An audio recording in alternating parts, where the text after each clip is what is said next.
I would like to welcome everybody to the first of the series of the LEADS workshops. First of all, I would like to introduce you to the goal of the LEADS project. The LEADS project, it is a CSA project funded by the Digital Euro program, which focuses to develop rich insights into the evolving advanced digital skills demand and supply. So overall, to develop a gap analysis so as to identify areas of future challenges in respect to the human capital across sectors, of course in the area of advanced digital skills. So in this regard, the LEADS project has developed an analytical framework on the emerging technologies. These technologies include cloud technologies, business intelligence and data science technologies, security technologies, quantum, artificial intelligence, and Internet of Things. Each one of them includes a series of skills pockets. So these technology areas and skills pockets were used by the LEADS project to map the demand in the area till around 2027. In parallel, a supply analysis was conducted all over Europe, analyzing more than 1,200 courses, including higher education and vet courses, plus various non-formal training courses. These results fed into a gap analysis surfacing the future challenges. So, in this workshop today, we shall focus on the methodology that we used to identify the supply. We faced various challenges and we found clever ways to manage these. So we would like to share them with you in a sense of lessons learned. So next, I would like to introduce you the two speakers that will provide those rich insights. It is Flora Thibado from the Trinity Business School and Christopher Karakristos from Maggioli.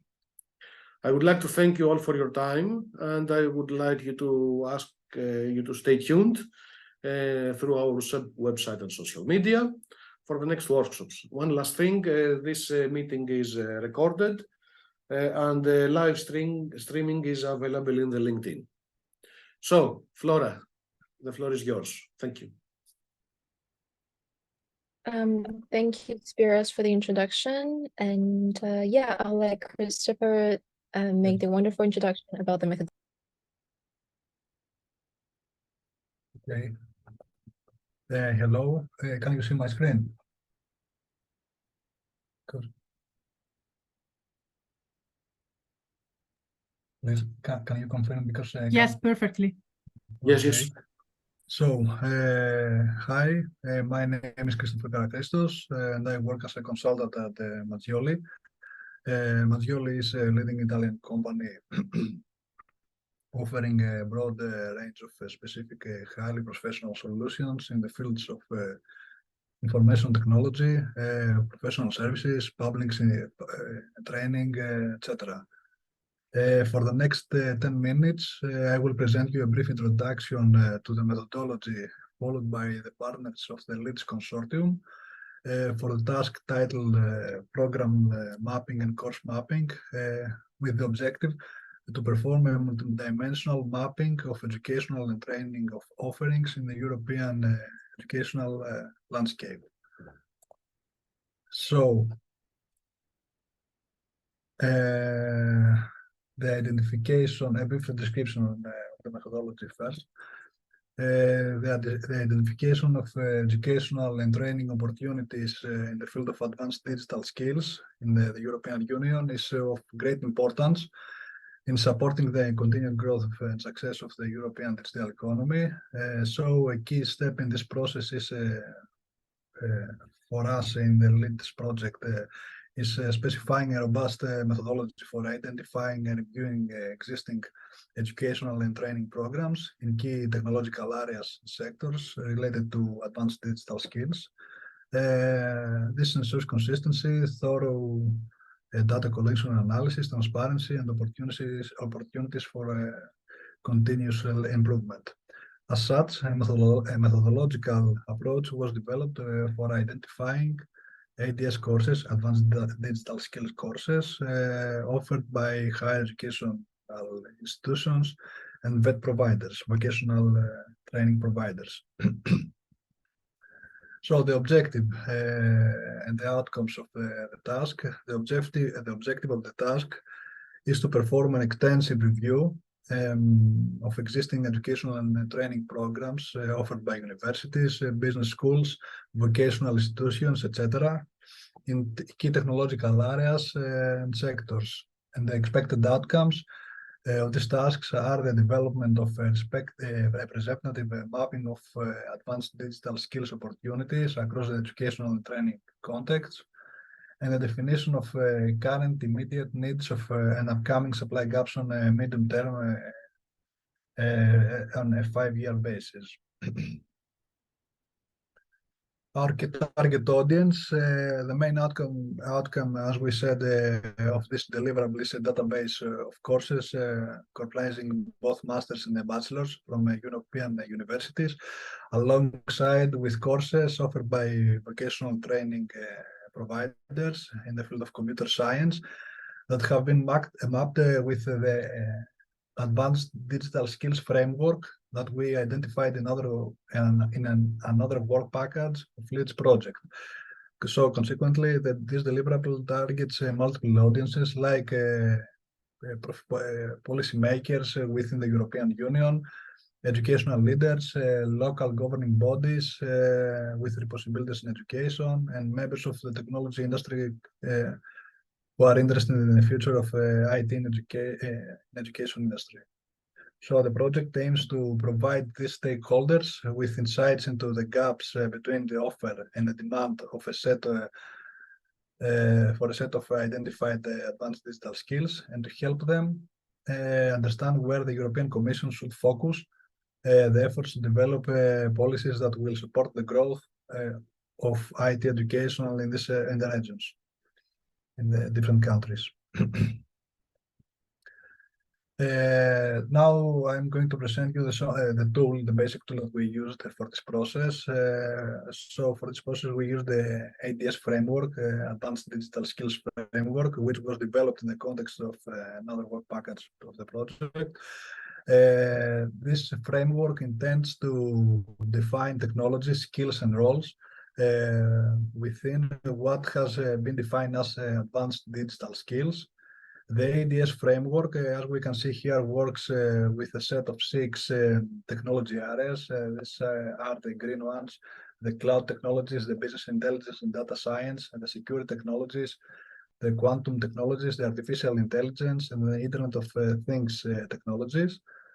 And 29 skill pockets, as we refer to groupings of skills, or these are the orange ones. So let's say the first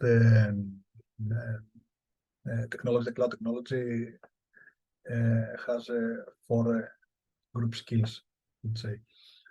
This was the main tool that we used for the process, for the mapping process. And now our focus for analysis. Our focus for analysis was first the higher education institutions across Europe, which are the officially recognized institutions of higher education and research, which awards academic degrees like undergraduate and postgraduate doctoral programs. And the other domain was the VET providers, which are public and private vocational training providers at national level, as well as global VET providers well recognized by industry like Cisco, or online VET providers like Coursera, etc. In order to find the appropriate course offerings, we used the below resources: the European University Association, the Ministries of Education in each country, European Association of Distance Teaching Universities, leading institutional university networks for online open and distance higher education.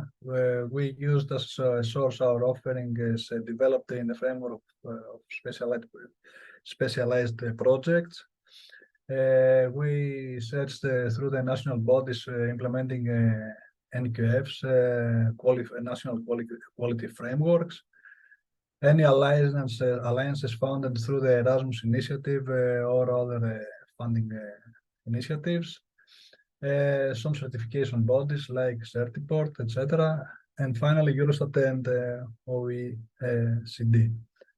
These were our sources for searching. So now the steps of the basic steps of the methodology used. The methodology established for this purpose includes mainly the following steps. The first step is the definition of selection criteria for educational and training programs on various levels. We defined the selection criteria in a step. After that, we had to identify programs and courses following the criteria defined in the earlier step. Next, we should categorize courses identified by this criteria to non-advanced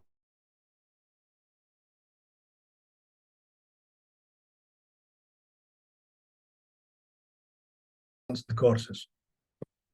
This was the fourth basic steps.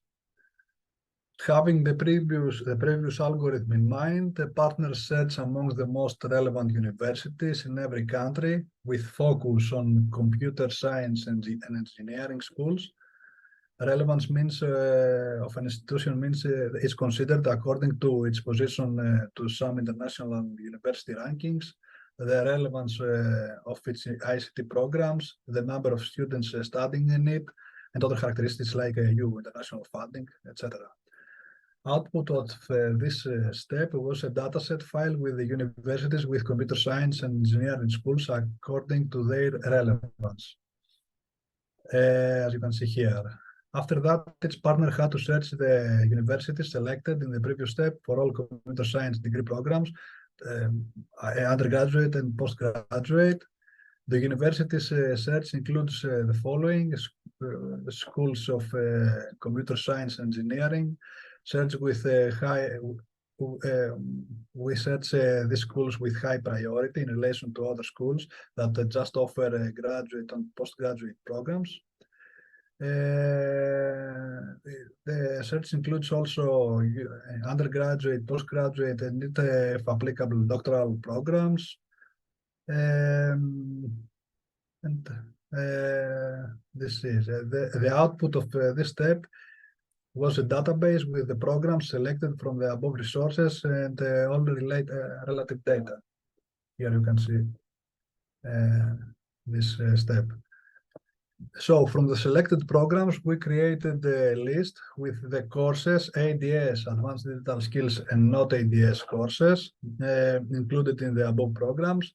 From the list, we selected only the ADS-oriented courses, and after that, we started the mapping process. For a program we have selected, we should map all the ADS-oriented courses. So the output of this step was a dataset with the ADS-oriented courses and all the information about the kind of skills they cover. So we had a database with all the courses and finally a database with only with the ADS courses. Here's the mapping process. After the selection process, as I said before, was the mapping process. The mapping process was followed for each ADS course, and the analyst should choose the ICT technologies that the course is categorized to. These technologies could be more than one. The options here were four. The first one is not at all in this category, like this here. The other option was average, which means that the course is partially categorized in this category. Fully means that the course is 100% in this category. And finally, the analyst had the option not to answer if, for example, he had no clue or knowledge for the information, from the information what to choose. So we can see an example here for a course. It is categorized under the ICT technologies, under the artificial intelligence category skill pocket fully. Under the artificial intelligence technology, sorry. Full. Sorry. For each technology from the previous table, the analyst should choose the skill areas that the course categorized. So, because as you can see here, we have chosen the artificial intelligence technology. So, for this technology, the analyst could choose the skill pockets that was sorry for my dog. So here you can see an example of the skill areas of the technology artificial intelligence. These are the skill pockets which are groupings of skills according to our ADS framework. It is obvious that the course may include more than one skills developed, and this was a very difficult part of the analysis to identify accurately which are the appropriate skills to be chosen. On the other hand, the process of VET mapping includes 3 different domains. We have VET searching in each country, so where partners search in each country for national public VET providers, like university VET providers, etc., with focus on the computer science and engineering programs. Through the above searching paths, we targeted the EQF 5 programs categorized under a formal education system type, like only programs that offer professional rights to graduates and a degree of profession. Other searching paths were programs or courses offered by public bodies like universities and which offer a minimum number of ECTS or any other officially recognized credit system. Such programs are classified under what is called continuous learning, and they usually follow the initial educations that might be university degrees or VET degrees. The second domain that we search in the VET domain, subdomain that we search in the VET domain, was searching among global VET providers that offer trainings in Europe, like Cisco, as we said before. Partners also search among the most popular VET providers for corporate training with focus on computer science and engineering. And finally, the third domain was VET searching among global distance learning platforms like Coursera, where partners search among the most popular distance learning platforms, like Coursera, I said before. So the methodological approach here followed for VET was the same in structure as the one for universities presented earlier. We have chosen programs, and from programs we had categorized the courses to ADS and not ADS, and finally we have chosen the ADS courses and started the mapping process only for them. For this. So the measurement of success, according to the description of action of the LEADS project and the respective KPIs, a minimum of 30 entries courses we mean from each member state should be identified. Thus, the minimum number of courses that should be analyzed was 600 courses from 27 countries across Europe. And as you can see here in our tables, this KPI was greatly exceeded. For the university, let's say, we had analyzed 3,200 courses almost, and we have mapped 1,000 almost ADS courses. The same for the VET domains. As you can see here, 500 ADS and non-ADS courses and 150 ADS courses analyzed. This is are the numbers, and here for the online global distance learning web providers.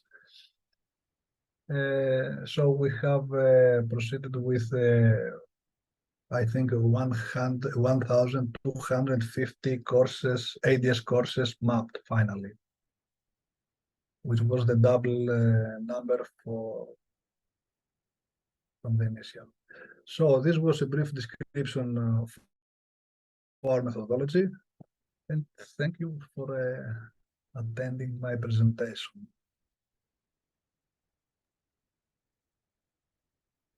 Thank you, Christopher, for the details you provide us concerning the identification of supply. As 2 or 3 takeouts from these interesting points, I would underline the fact that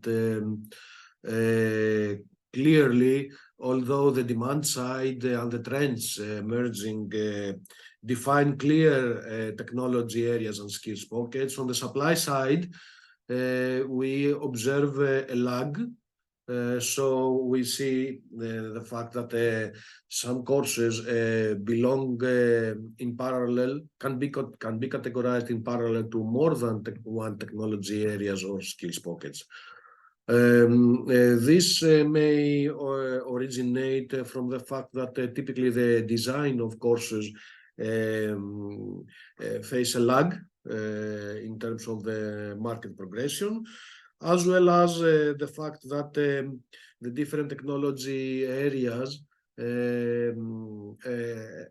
have some common areas. So the content authors, the teachers, when they prepare their teaching material, have to expand even further from the borders of the topic.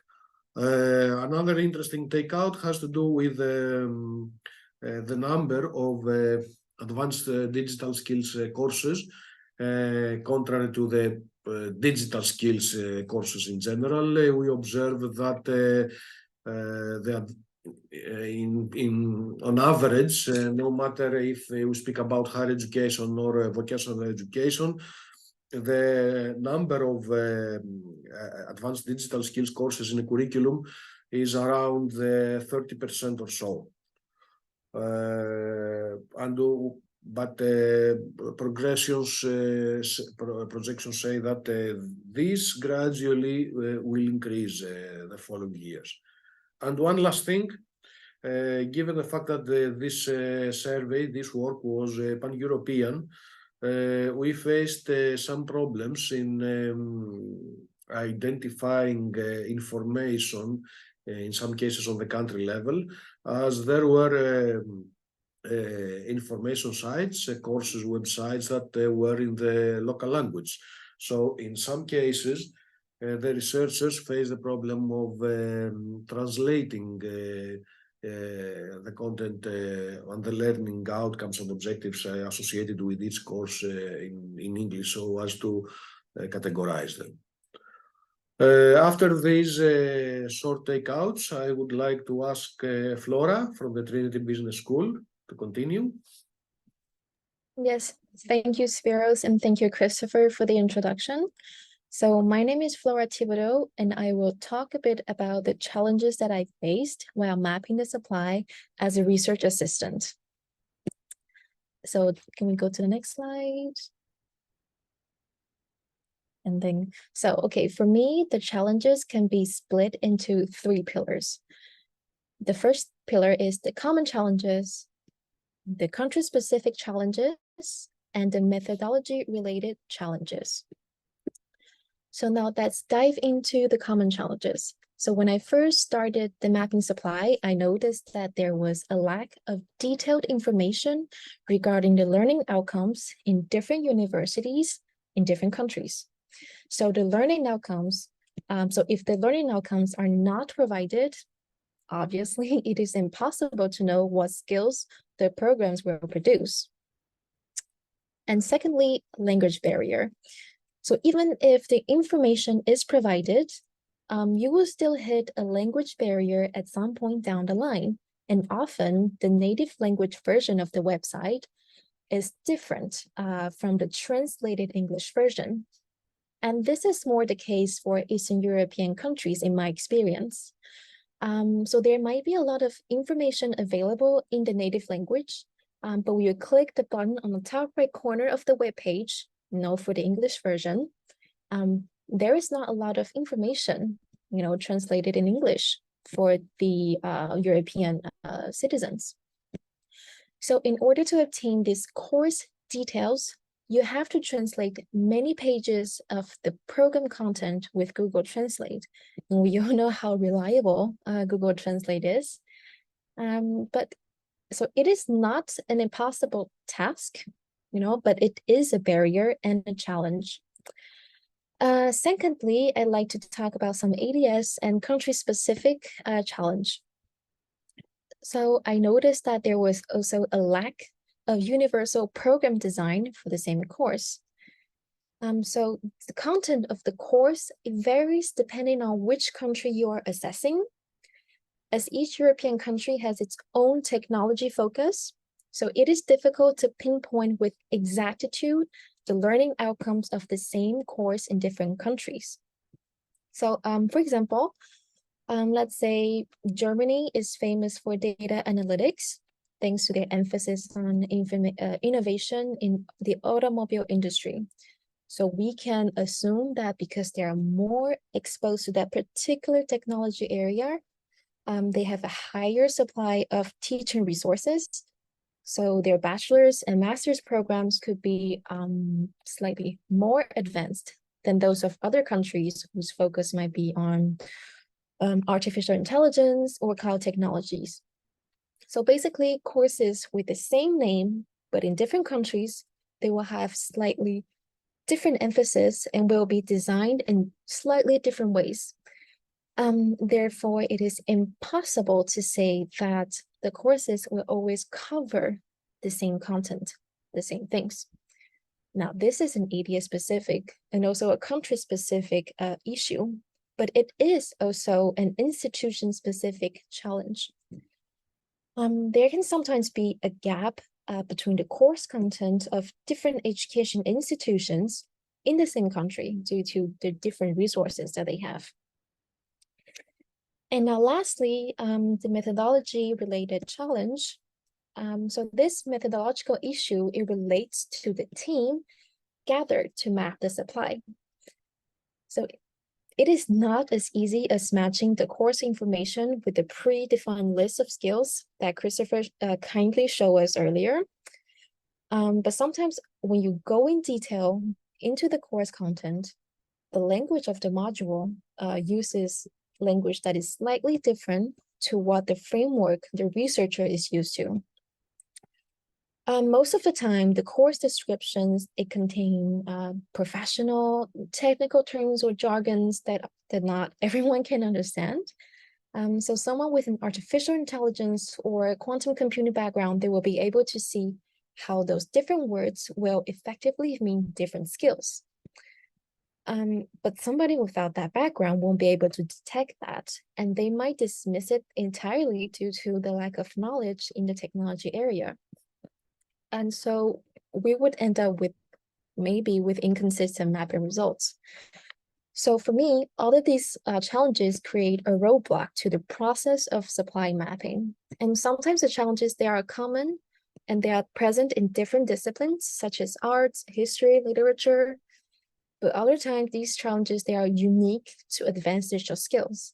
And even when we have mapped the results, there is no way to confirm whether the data collected is consistent and correct between all researchers. And now I will let Christopher continue with the challenges. Yes, thank you, Flora. Some notes from me on the methodological part and some on the management part, some challenges. So another challenge for our methodology was the size of the sample. The number of courses that would have to be analyzed, about 600, was a challenge for the quality of the result because of the limited resources that we had. The number was too small, considering the big and diverse educational environment across Europe and the different educational levels, both universities, etc. So there was a danger of lack statistical power, and to overcome this issue, we almost tried and managed to double the effort, and we finally analyzed almost 1,200 courses from wet and higher education. This decision was made so that each educational level and domain could be adequately covered.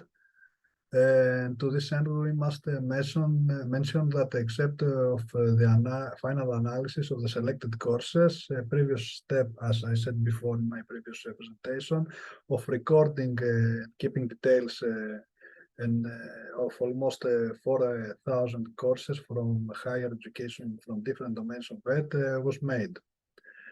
So the size of the sample was a challenge. Another challenge that we faced was the incompatibility issues that occurred from the used mapping tool with the learning objectives of the courses and all the details that we could find for every course, as Flora said. For our mapping process, we used the Advanced Digital Skills Framework, which was developed in the context of the project, another work package. This framework intends to define technologies and skills as we said before, what has been defined as advanced digital skills. And our researchers used this framework in contrast with the descriptions that they were able to draw from the resources, e.g. the university websites. So the challenge here was the lack of compatibility between the two poles and the ability of the researchers to cover this gap appropriately and not to misinterpret the data. The solution here was the grouping of skills in bigger than more abstract groups nodes per skill. And finally, the management challenge that we faced was the team cohesion and collaboration among for our work. Our team was big and consisted of member researchers from 6 partners from different countries with different backgrounds who had never worked together in person and had never had the chance to bond each other somehow. And this barrier, in combination with the time frame that we had for this task, according to the timetable, could be considered as another inhibiting factor for quality of the deliverables of the task. So our approach to overcome this challenge was regularly meetings and workshops among the partners for the methodology and the selection of the criteria and all the steps of this methodology. So this was some of the challenges that we faced. And thank you.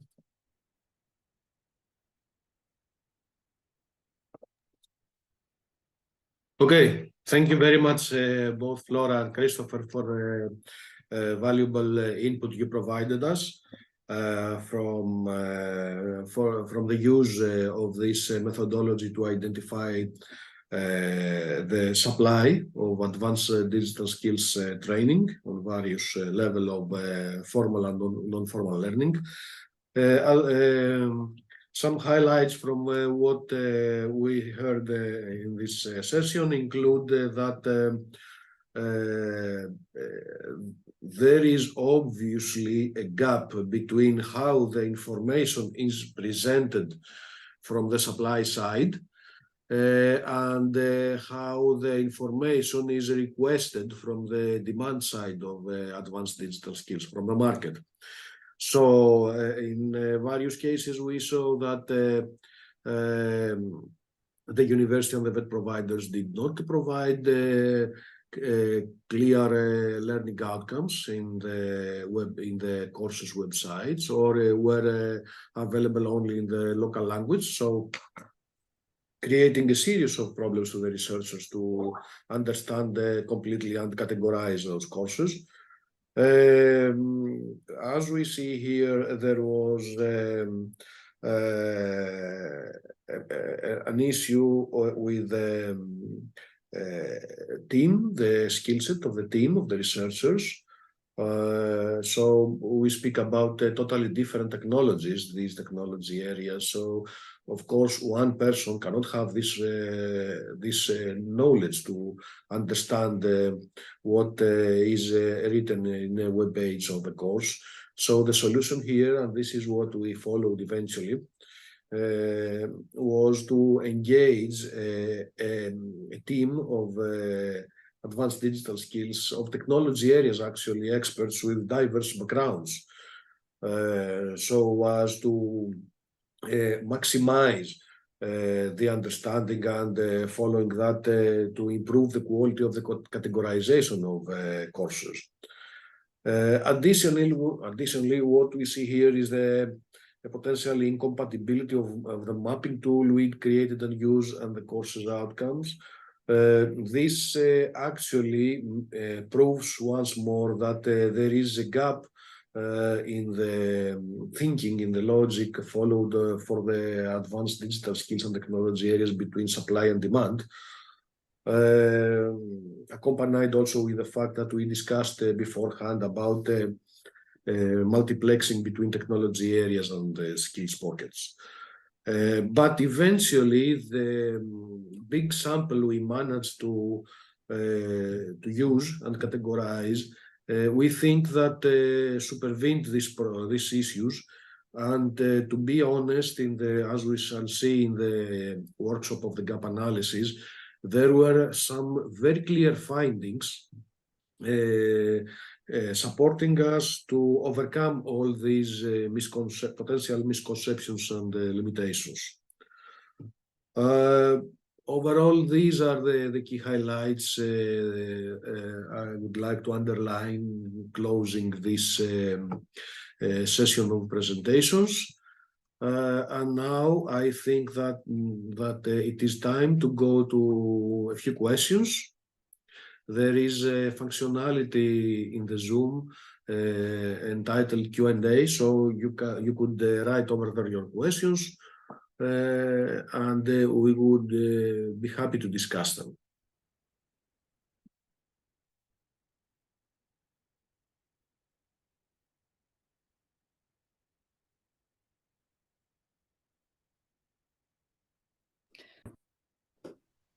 I can see a question, Spiro.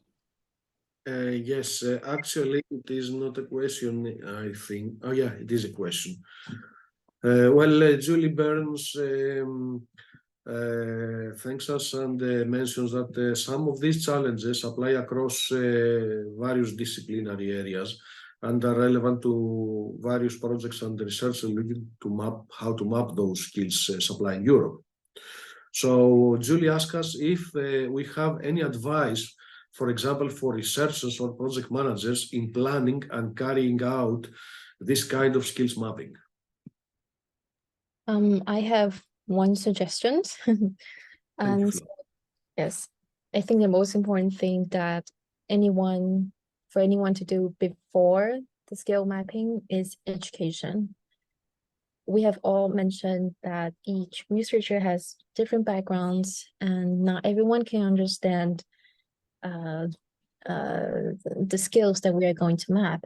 So it is important to educate the researchers and the analysts beforehand, educate them on all the skills pocket mentioned, the list of skills, and make sure that they understand exactly what application of AI means. Is it mean creating an a software, or is it creating an online tool? So because sometimes in the course description, they don't use the words AI application, right? So it is up to the researcher to interpret whether or not what they're describing corresponds to the list provided. So yeah, I think education is important first and foremost. Thank you. Thank you, Flora. So possibly a solution in this regard could be to establish, let's say, a vocabulary with not as synonyms, but with a strict term, but with typical terms that the supply side, the university side you just described, could use to describe these courses through the learning outcomes or the learning objectives. Of course, this was a limitation that in the degree we managed to overcome with the solutions we described. I would like to inform the participants that soon they will be able to find the results of this supply analysis in our website, in the LEADS website. So these results are stabilized now, and they could use this database to build upon that and possibly enhance it further. Christopher, would you like to add something? Just the thing that in our case, we had a very well developed, let's say, and strong tool to do our job.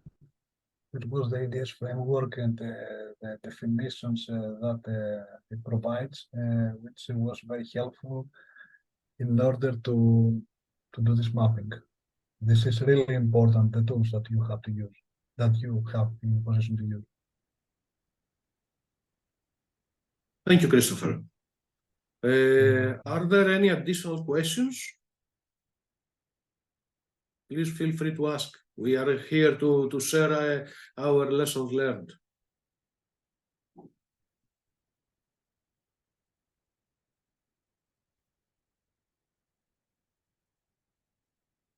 Okay, Lori Joaquim presented the question in the question and answer chat. The question is, it was mentioned that there was sometimes a gap between course content within a given country. Could you shed some light as to why this would be the case and how you overcame this? Flora, would you like to answer? Yeah, so again, just coming with my experience during the supply mapping. So when we're looking at a country, let's say Ireland, for example, and we had to map, I think it was 3 universities for different skills. And sometimes it is true that a more famous university will have a more detailed course content, and that can be related to the funding, allocated to their website design. And so how did we overcome this? I don't think it was overcome. We made do with what we had, and this problem can be turned into a recommendation, because we can use this as a very clear example to show the commission that this is something that universities need to address. Yes, they may have maybe the same content, but they have to show it, and that can be related to the funding they have to make sure the website is well presented and detailed enough. Yes. Thank you, Flora. Christopher, would you like to add something? Okay, I would like to add something at this point. I tend to agree with what Flora described, and I would like to add that most probably this is one more proof of the gap between the training institutions and the market. So the work conducted by the LEADS project to identify, to map the supply could be considered also, it could be done also by a big company that it would like to design a new job position and recruit candidates for that. So typically big companies visit the websites of big universities, at least the most prominent in each country, and review this information. So if this information is not detailed enough, then companies start complaining that there are not the proper candidates to hire. Of course, in practice, we see that various cases that people, alumni from the universities, then develop on-the-job knowledge or follow other courses from possibly from the VET, like the Cisco accreditations that Christopher mentioned earlier, or Oracle or Microsoft, etc., etc. So gradually they develop the skill set required from the market. But overall, universities have to pay more attention on that. So I think that some of the recommendations could go directly to the universities, and possibly to some of their representatives, like the one we saw before as used for our sources. Now we have a third question also from Juan Jose Moreno Navarro. The question is that about the significant differences between courses accredited by a country and courses accredited at the European level in some way, let's say Erasmus Mundus or other international labels. Would some presenter answer this? Yeah, I can answer that. So if I understand the question correctly, it is the difference between traditional university credits and, let's say, a VET program, right? So the main difference I noticed is that VET programs, that they tend to have more of those trendy, the most in-demand courses, and they are usually very relevant for 1 to 3 years. But the university courses, they tend to have a longer term of courses, so they can still be relevant, let's say, between 5 to 10 years. And again, that is a challenge for universities, is that they have issues, they have problems with keeping up with the current technology trends, right? There's more difficult for them to come up with new programs faster, and that can be related to many other issues. Yes. If Christopher wants to add something. No. That was my note also, that we have seen that the international offerings in like big VET providers were far way more ADS specific, and the university courses and programs were far behind concerning the adoption of ADS skills, etc. Yes. Thank you, Christopher. I would like to add one last thing here, that currently we see various efforts also from the Commission side towards the adoption of micro-credentials that are related to the accreditation.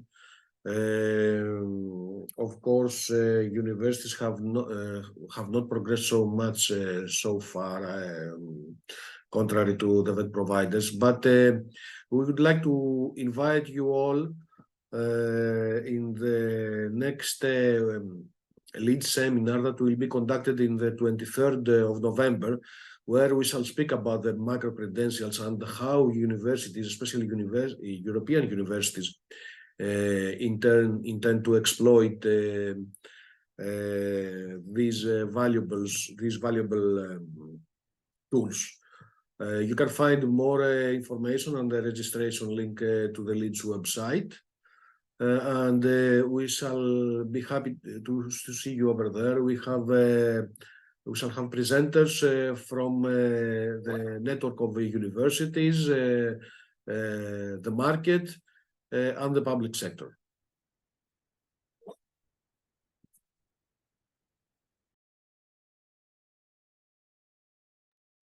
Any additional questions?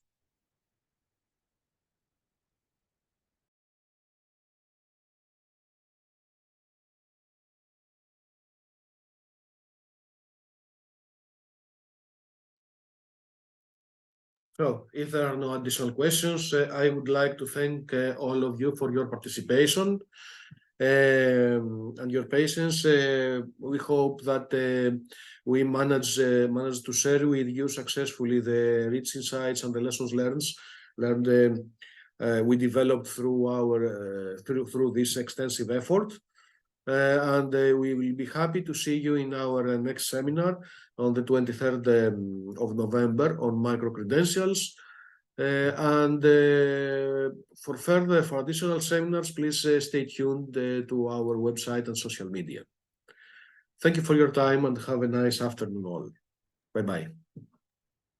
Thank you. Thank you all. Thank you. Bye. Thank you all. Bye.